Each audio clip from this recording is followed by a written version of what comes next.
मुखे मुखे आचमन्यमाचमन्यं समर्पयामि शुद्धोदकं समर्पयामि अभिरक्षित पुष्पमाल्यं समर्पयामि पुष्पै पूजयामि ओम सुमुखाय नमः एकदन्ताय नमः कपिलाय नमः गजकर्णिकाय नमः लंबोदराय नमः विकटाय नमः विघ्नराजाय नमः गौरीपुत्राय नमः शम्भुतनयाय नमः शरवणचोदराय नमः वैयप्पचोदराय नमः अग्रलोचनाय नमः लंबिकचूत्राय नमः वामनरूपाय नमः सिद्धिविनायकाय नमः नानाविध परिमलपत्र पुष्पाणि समर्पयामि पुष्पै पूजयामि ओम सुभगस्नेहदन्तस्य कपिल पुष्पवान् भवति चन्द्रमा अपापुष्पवान् प्रजावान् पश्वान् भवति एवं भेदायोपामायतनं कपिलाज्यं रम्यं रूपं प्रतिष्ठतां रूपमाग्रापय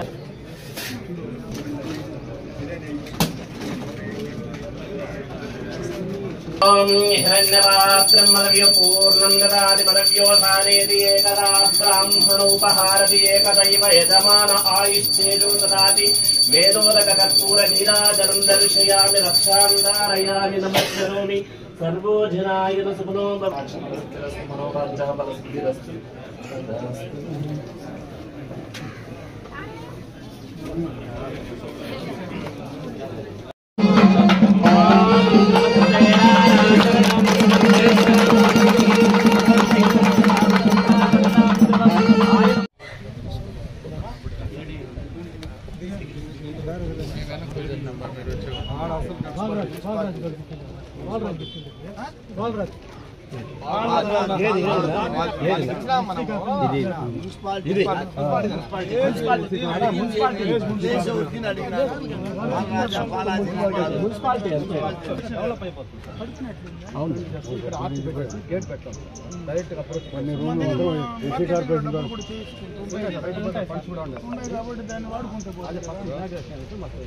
రూములు బయట ఉండేటన్ని కూడా ఫుట్పాత్ ఉండేదంటే అంతే ఫుట్పాత్ ఉండేటన్ని వాళ్ళకు వ్యాపార పరంగా ఏమైనా నష్టం ఉంది. ఎందుకంటే వాళ్ళందరూ చిన్న చిరు వ్యాపారస్తులు, వాళ్ళ వ్యాపారానికి నష్టం లేకుండా మనం డెసిషన్ తీసుకోవాలి.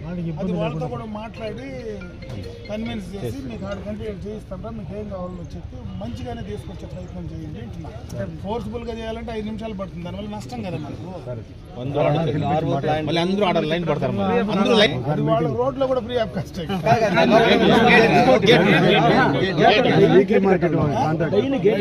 కావాలో ఫుల్ ఫ్లెడ్జ్డ్ గా చేసేస్తే ఈడే చేసుకోవచ్చు. లోపలైతే అది కాంట్రాక్ట్ వసూలు కూడా టోల్ గేట్ తగ్గిపోతుంది సార్. బయట అయితే వాళ్ళు టోల్ గేట్ పడుతుంది, ట్యాక్సులు ఉండవు, నీకు అన్ని ఫ్రీగా ఉంటుంది. ఫ్రీగా ఉంటాయి. కొనే వినియోగదారుడికి క్వాలిటీ దొరుకుతుంది.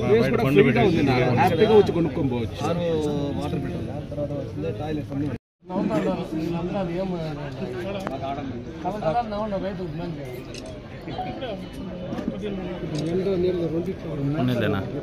మరి ఎండలో ఉండాలి కదా.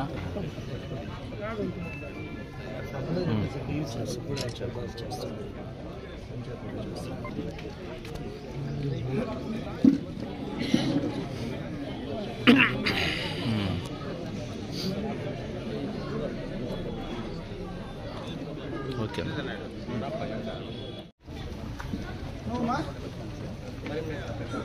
తోపుడు బండి ఉందా?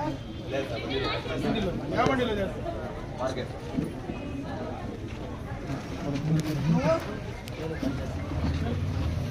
నువ్వు కూడా వ్యాపారం చేసుకో.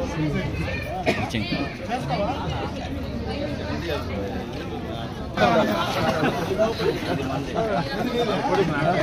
వాళ్ళే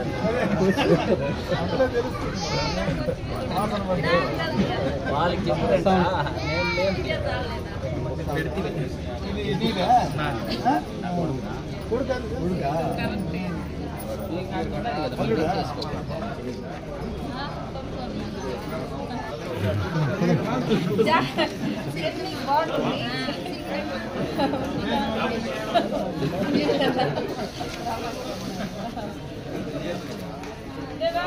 ఫ్రెష్గా ఉంది.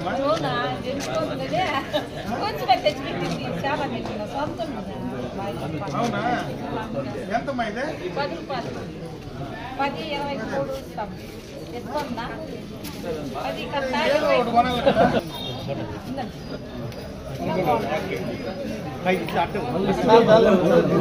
నాకు పట్టుదల ఇంకో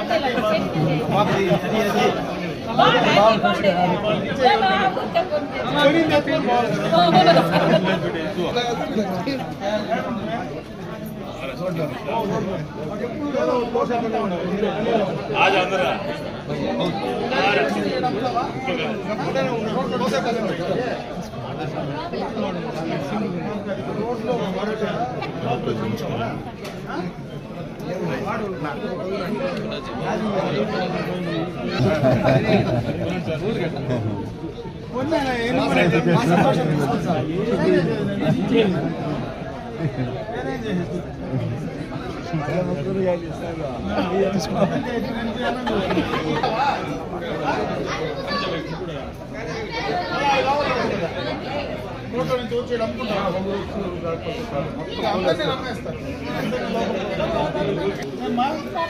ఏడమ్ముతాం 2 నెలలు. ఇప్పుడు వస్తావా ఇంటికి?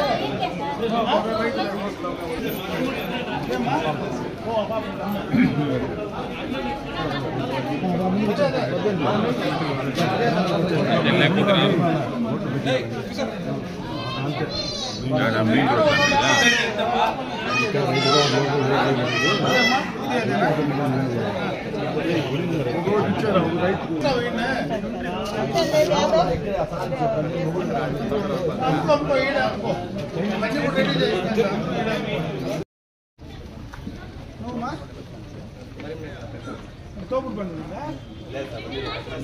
ఏ బండిలో చేస్తా?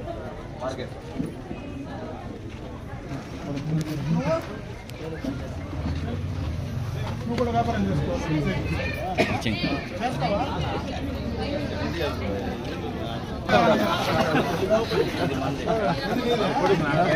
వాళ్ళే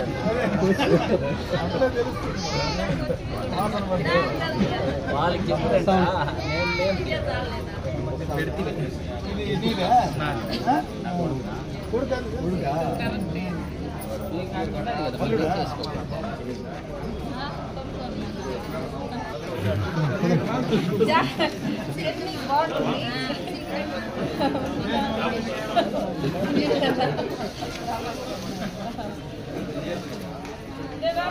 ఫ్రెష్గా ఉంది.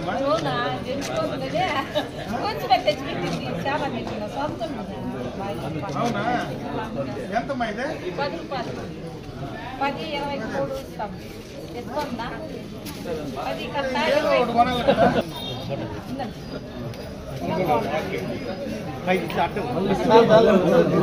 నాకు కట్టుదల ఇంకో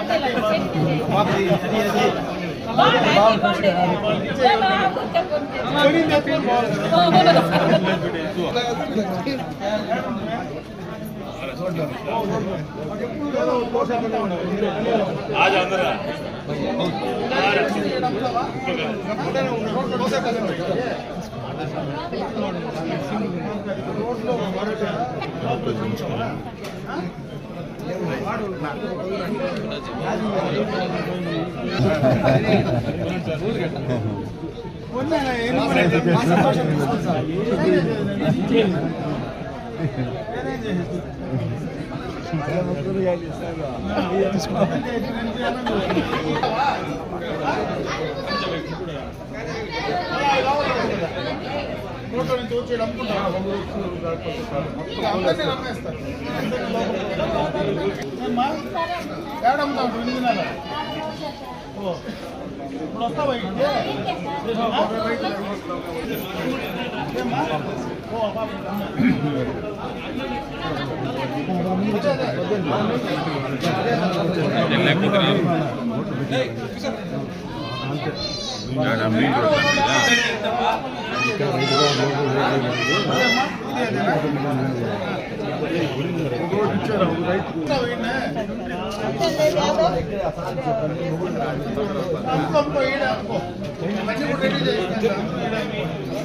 ఇన్లెట్ అవుట్లెట్ ఉంది. అదే విధంగా మూగిలి కిందకి దిగితే ఒక ఇన్లెట్ అవుట్లెట్ ఉంది. హైవే ఎక్కేసిన తర్వాత ఎక్స్ప్రెస్ వే ఎక్కితే అటు చెన్నైకి కానీ ఇటు బెంగళూరుకి కానీ అటు పోతే ఒక 40 నిమిషాల్లో హోస్కోట్లో దిగుతాం, ఇటు పోతే 1 అవర్లో మనము చెన్నై చేరిపోతాం. అంటే తక్కువ సమయంలో నాణ్యంగా మనం పండించినటువంటి కూరగాయలు కానీ టమాటా కానీ డైరెక్ట్గా మార్కెట్కి తీసుకెళ్తే మనకి ఇంకా కూడా దానికి మంచి రేటు వచ్చేటువంటి అవకాశం ఉంది. కాబట్టి అక్కడ మనకు ఒక హైవే పక్కన NH పైన ఒక national highway authority of India NHAI కింద ఇప్పుడు ఏదైతే మనం ఈ మార్కెట్ కమిటీ చేస్తున్నామో ఇక్కడి నుంచి లింకప్ చేసుకోగలిగితే త్వరితగతిన మనం పండించినటువంటి ప్రోడక్ట్కు మంచి రేట్లు వచ్చేటువంటి అవకాశం ఉంది. అదేవిధంగా ఎవరైతే ఈరోజు మనము ఈ పూలు పండిస్తూ ఉన్నాము, ముఖ్యంగా రోజా పూలు పండించేటువంటి రైతులు కూడా ఈ మధ్యనే చంద్రబాబు నాయుడు గారు రామకుప్పంలో ఒక కార్గో ఎయిర్పోర్ట్ను కూడా దాదాపు అది కూడా కంప్లీట్ చేస్తున్నారు. అది ప్రధానంగా ఇక్కడ పండించేటువంటి ఈ యొక్క ఫ్లవర్స్కి సంబంధించి ఎక్స్పోర్ట్కు ఉపయోగపడేటువంటి దానివల్ల దాన్ని కూడా కార్యాచరణ తీసుకొని చేయడం జరుగుతూ ఉంది. దానికి కూడా రోడ్ కనెక్టివిటీ మన ఎక్స్ప్రెస్ వేకి ఇచ్చేటువంటి కార్యక్రమాన్ని కూడా తీసుకున్నాం. యాక్చువల్గా ఈరోజు మనకు ఏదైతే మన మార్కెట్ యార్డు ఈరోజు మనం ప్రపోజ్ చేస్తున్నామో అక్కడి నుంచి కృష్ణగిరి దాకా ఉండే రోడ్డు 4 లైన్కి సంబంధించి కూడా శాంక్షన్ తీసుకురావడం జరిగింది. ఆ 4 లైన్ కూడా DPR కూడా టెండర్స్ అయిపోయినాయి. DPR కంప్లీట్ అయితే ఈ లైన్ కూడా 4 లైన్ అయిపోతుంది. కాబట్టి ఈజీ ట్రాన్స్పోర్టేషన్, మీరు ఎక్కడికి వెళ్ళాలన్నా ఈజీగా కూడా మన పక్కన ఉండేటువంటి ప్రధాన నగరాలు, ఎందుకంటే అటు చెన్నై ఇటు బెంగళూరు 2 ముఖ్యమైనటువంటి పట్టణాలు కాబట్టి, అదేవిధంగా తిరుపతి కూడా మనకు దగ్గర ఉండేటువంటి ఒక ఆధ్యాత్మికమైనటువంటి ప్రాంతం కాబట్టి మన ప్రోడక్ట్ మనం తయారు చేసినటువంటి మనం పండించినటువంటి పంటలకన్నిటికీ కూడా ఈజీగా మార్కెటింగ్ చేసుకోవడానికి అవకాశాలు ఉంటాయి. కాబట్టి దానిపైన కూడా ప్రత్యేకమైన దృష్టి పెట్టడం జరిగింది. త్వరితగతిన ఇవన్నీ కూడా వచ్చే 6-7 నెలల్లోనే ఇవన్నీ కార్యరూపం దాల్చేదానికి ఖచ్చితంగా కూడా కూటమి ప్రభుత్వం సిద్ధంగా ఉందని చెప్పి తెలియజేసుకుంటాం. ఈరోజు పలమనేరు పట్టణంలో రైతు బజారు ప్రారంభోత్సవం చేసుకోవడం జరిగింది. రైతు బజారు ద్వారా అటు రైతాంగం పండించినటువంటి నాణ్యమైనటువంటి ఉత్పత్తులను, అదేవిధంగా ఇక్కడ చిరు వ్యాపారాలు కొంతమంది వ్యాపారస్తులు కూడా ఉన్నారు. ఇదివరకు మొత్తం కూడా చిన్న చిన్న వ్యాపారస్తులు కూడా కూరగాయలు అమ్ముకునేటువంటి వ్యాపారస్తులు ఉన్నారు. వారికి అందరికీ కూడా ఉపయోగకరంగా, ముఖ్యంగా వినియోగదారులు తక్కువ ధరకు నాణ్యంగా ఒకే చోట అన్ని రకాలైనటువంటి కూరగాయలు లభించేటువంటి అవకాశం. అటుపక్క రైతులు డైరెక్ట్గా వస్తే ఏమాత్రం బ్రోకరేజ్ లేకుండా, మధ్య దళారీలు లేకుండా నేరుగా వాళ్ళ పంటను అమ్ముకోవడం. అదేవిధంగా ఎవరైతే చిన్న చిన్న వ్యాపారస్తులు ఉంటే బయట మున్సిపాలిటీ ట్యాక్సులు కానీ, వాళ్ళ గేటు కానీ ఇవన్నీ ఏదీ లేకుండా, ఏ ఖర్చు లేకుండా డైరెక్ట్గా వాళ్ళు వ్యాపారం చేసుకోవడం. అంటే 2 విధాలుగా కూడా ఈ రైతు బజారు వల్ల అటు వినియోగదారుడికి, రైతుకు, చిరు వ్యాపారస్తులకు అందరికీ కూడా ఉపయోగకరంగా ఉండేటువంటి కార్యక్రమాన్ని, మంచి కార్యక్రమాన్ని ఈ కూటమి ప్రభుత్వం ఈరోజు రాష్ట్ర వ్యాప్తంగా చేసేటువంటి కార్యక్రమంలో భాగంగా ఈరోజు ఇక్కడ ఇనాగ్రేట్ చేయడం జరిగింది. దీనికి సంబంధించి ఇన్ఫ్రాస్ట్రక్చర్ అంతా కూడా, ఎందుకంటే గతంలోనే చాలా బాగుంది ఇన్ఫ్రాస్ట్రక్చర్. ఈరోజు ఇటుపక్క మరి పడమర పక్క ఉండేటువంటి ఇంకొక దారి, ఆ దారిని కూడా ఓపెన్ చేసి అక్కడ ఉండేటువంటి దారిని క్లియర్ కట్గా డెవలప్ చేసి ఈ యొక్క మార్కెట్కు 2 దారులను కూడా తీసుకొచ్చి ఇంటర్నల్గా ఉండేటువంటి ప్రాంతాన్ని మొత్తం కూడా అటు కింద టైలింగ్ కానీ, వాళ్ళు వ్యాపారస్తులు, రైతులు వచ్చి కూర్చోవడానికి ఎండ తగలకుండా వాళ్ళకి కావాల్సినటువంటి సౌకర్యాలు కానీ, అదేవిధంగా వాళ్ళకి కావాల్సినటువంటి మరుగుదొడ్ల ఫెసిలిటీ కానీ, వాళ్ళకి కావాల్సినటువంటి త్రాగునీరుకి సంబంధించి మంచి శుద్ధమైనటువంటి త్రాగునీరు అందించడానికి ఆ వాటర్ ప్లాంట్ కానీ, అన్ని రకాలైనటువంటి ఫెసిలిటీస్తో ఇక్కడ ఒక మంచి మార్కెట్కి సంబంధించినటువంటి రైతు బజార్ని దీన్ని తీసుకురావాలనేటువంటి ఉద్దేశంతో ఈ కార్యక్రమాన్ని తీసుకొచ్చాం. తప్పనిసరిగా త్వరలోనే ఇవన్నీ కూడా పూర్తి చేసి దాన్ని అందించే కార్యక్రమాన్ని కూడా చేయడం జరుగుతుందని చెప్పి తెలియజేసుకుంటున్నాను. ఇంకొక విషయం, ఎందుకంటే ఎప్పటి నుంచో పలమనేరు పరిసర ప్రాంతాల్లో ఒక మంచి మోడల్ మార్కెట్ తీసుకురావాలనేటువంటి ఆలోచన గత చంద్రబాబు నాయుడు గారి హయాంలో 2014-19లో ఆనాడే దానికి శ్రీకారం చుట్టడం జరిగింది. ఆనాడే, ఎందుకంటే ఈ పట్టణంలో ఉండేటువంటి మార్కెట్ కమిటీ ఏరియాలో ఎవరైనా మరి రైతులు పండించిన పంటలు, టమాటా, ప్రధానంగా మన పంట టమాటో, ముఖ్యంగా పలమనేరు అంటేనే హార్టికల్చర్కు ఒక గుండె లాంటిది. ఎందుకంటే పలమనేరే ఈ దక్షిణ మనకేదైతే ఈ పడమటి ప్రాంతాల్లో ఉండేటువంటి అన్ని నియోజకవర్గాలు కూడా పలమనేరులోనే ఎక్కువ మరి ఈ యొక్క కూరగాయలు కానీ, పండ్లు కానీ పండించేటువంటి ప్రాంతం. ఇక్కడ ముఖ్యంగా పండించేది టమాటా ఎక్కువ పండిస్తాం. ఈ టమాటా పంటను మార్కెట్కి తీసుకొచ్చేటప్పుడు 10 వీలర్స్, 12 వీలర్స్ ఏవైతే మార్కెట్ గురించి కొనుగోలు చేసి బయటకు అమ్ముకునేటువంటి వ్యాపారస్తులు వస్తారో వాళ్ళు మార్కెట్ యార్డ్లోకి ఎంటర్ కావడానికి, అక్కడొచ్చి లోడ్ చేసుకోవడానికి, తెచ్చినటువంటి సరుకుని అన్లోడ్ చేసుకోవడానికి చాలా ఇరుగ్గా ఉండి ఇబ్బందులు ఉన్నాయి. దానివల్ల చాలా మంది వ్యాపారస్తులు బయట మార్కెట్ల పైన హైవే పక్కనో ఇంకో పక్కనో దృష్టి కేంద్రీకరించి ఇక్కడ వ్యాపారస్తులు తక్కువైన తర్వాత అయిన దానివల్ల ఆ రేటు తక్కువ కోట్ చేసే పరిస్థితి ఉంది. అందుకే ఈరోజు ఒక మోడల్ మార్కెట్ దాదాపు 33 ఎకరాలు గత ప్రభుత్వంలోనే చంద్రబాబు నాయుడు గారి నాయకత్వంలో మనకు క్యాటిల్ ఫామ్ ఏదైతే ఉందో హైవే పక్కన 33 ఎకరాలు ఆ రోజే కూడా తీసుకోవడం జరిగింది. దాని రిజిస్ట్రేషన్కి సంబంధించి గడిచిన 5 సంవత్సరాలు తీసుకున్నటువంటి ల్యాండ్ను కనీసం ఆ నేలను కూడా తీసుకునేటువంటి ఆలోచన కానీ, ఉద్దేశం కానీ గత ప్రభుత్వంలో చేసినటువంటి దాఖలాలు లేవు. దాన్ని ఈరోజు మళ్ళీ కూడా మన పటాలెక్కించడం జరిగింది. దాదాపు 1000 ఎకరాలకు సంబంధించినటువంటి ఏదైతే ఆ రోజు ఫారెస్ట్ అలినేషన్ చేసి 1000 ఎకరాలకు సంబంధించి క్యాటిల్ ఫామ్కు, అదేవిధంగా అనిమల్ హస్బెండరీకి సంబంధించి వెటర్నరీ డిపార్ట్మెంట్కి ఇచ్చారో దానికి ఈ రోజు దాకా సర్వే నెంబర్ కూడా లేదు. ఈరోజు దీనివల్ల దానికి ఒక సర్వే నెంబర్ క్రియేట్ చేయడం, ఆ సర్వే నెంబర్లో సబ్ డివిజన్ చేయడం, ఆ సబ్ డివిజన్లో 33 ఎకరాలు తీసుకొచ్చి దాన్ని మళ్ళీ మనము ఏదైతే అగ్రికల్చర్కు సంబంధించినటువంటి వెటర్నరీ నుంచి మార్కెట్ సంబంధించినటువంటి డిపార్ట్మెంట్కు రిజిస్ట్రేషన్ చేయాలి.